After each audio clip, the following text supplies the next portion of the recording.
Good morning, good evening, good night, wherever you are, and welcome to Mini Indie Game Reviews, a place where I'll be reviewing indie games that are quick, sweet, and straight to the point. Today we're going to be looking at the indie title Stick Fight, an online or local co-op only game that is developed by Landfall West and published through Landfall Games. This is the same publisher that gave us the title Cluster Trucks, a game that I reviewed some time back. Link in the description if you want to check out that title, but today I'll be rocking with the PS4 version, so let's get into it. This game has no story, just a bunch of stick figures fighting. This game looks alright for what it's going for, which is just senseless fun with stick people that seems like they would be destroyed if a feather landed on them. I say this because whenever people utilize a weapon, the character models behave as if they never knew the existence of such concepts as gravity, let alone recoil.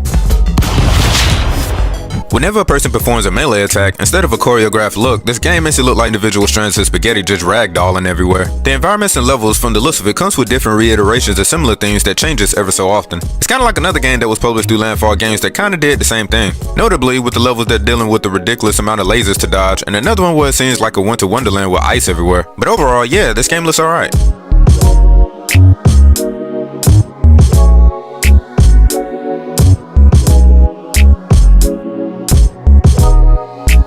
To put it in simple terms, this game is a multiplayer brawler only, meaning that this game has no offline single player mode at all. The player is either going to have friends, close ones, another person, or a decent connection to the internet in order to play this game. Once you have either of these requirements, in my case, online, from the main menu you hop into one of these bosses like you're playing a Metal Gear game, and off to the battle arena you go. So the object of the game is to be the last one standing. At your disposal is the ability to do a melee attack, jump, and also block. But realistically, I rarely see people blocking at all. For the most part, people are just going to be looking for the nearest gun to get their hands on. And how you get your weapons is either by randomly falling out of the sky or just automatically generated when the level is created. Speaking of the stages, if your opponent won't kill you, your environment certainly will. And as far as the controls go, they are responsive, but not that good in determining which direction the player is intentionally trying to direct their aggression to. Hell, people don't even know how to aim accurately for the most part, let alone know what they're shooting at in a lot of instances.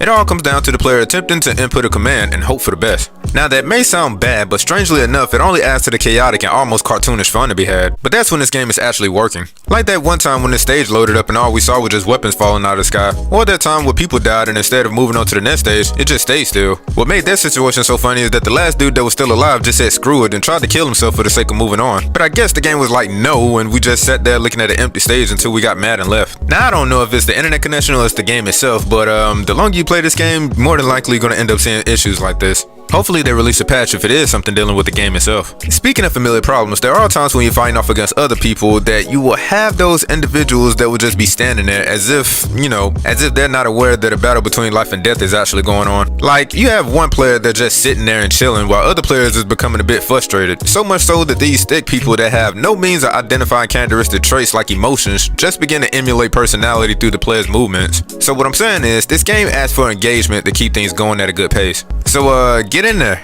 To wrap up the gameplay section, it's alright, I guess.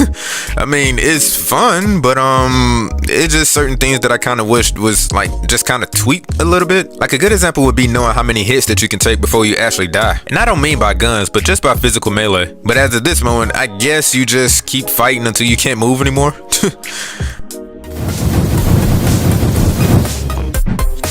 The sound design for Stick Fight is awesome. Hearing your guns bust shots is always satisfying. And each type of firearm contains their own sound effects that dictate and helps differentiate the power of each individual type of gun. There are even moments when random events will transpire that the music and all the sound for that matter just adapts to it. For example, there was this one stage where this black hole just came up out of nowhere, sucking everything into it.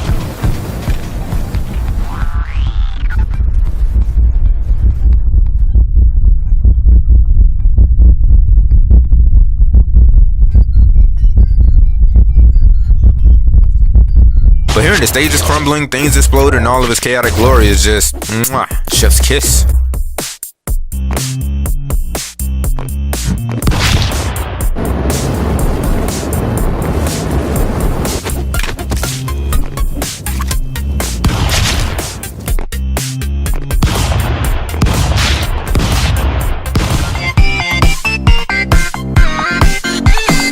Done by Karl Flodin, the same composer that did music for the other game I kept referencing throughout this review. Stick Fight soundtrack is essentially your electronic and borderline dance music, thus adds the comedic element to the nature of what the player will be experiencing. The grooves are infectious and fun with a little bit of an up-tempo, which is good for a game like this. I will post links to the various places you can check out this game's OST in the description below, along with a couple of links where you can check out Karl Flodin's works as well.